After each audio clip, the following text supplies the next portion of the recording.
Next, we're going to look at checkouts that obviously happen at the end of a meeting before people leave, after you've done a review of the actions. And there are three kinds of checkouts that you could try. So the first is simply to ask everybody what they've appreciated about the meeting, the time that people have spent together.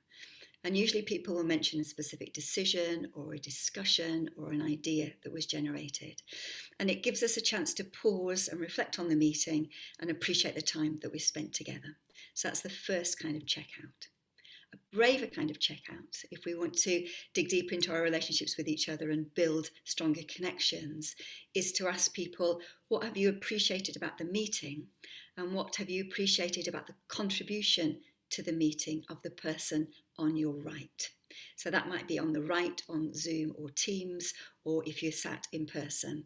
And if it's not obvious who's sat on your right, you could say, name somebody and make sure you've got a list and have said, Helen, can you appreciate the contribution that Amir has made?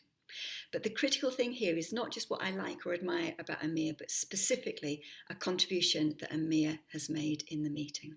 So I would say what I've appreciated about the meeting is the ideas that we generated around the tricky issue of rotas.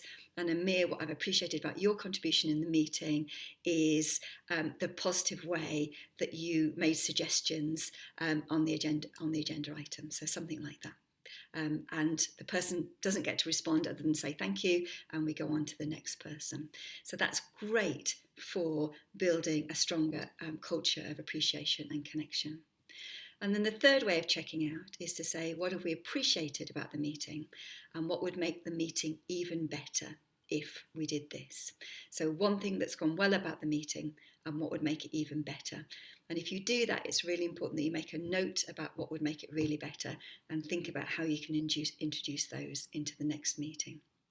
So you might decide to use them in rotation, to ask the even better one, just say once a month, completely up to you, but three different ways of checking out at the end of the meeting, and again, making sure that we hear contributions from everybody about what they valued and appreciated about time together.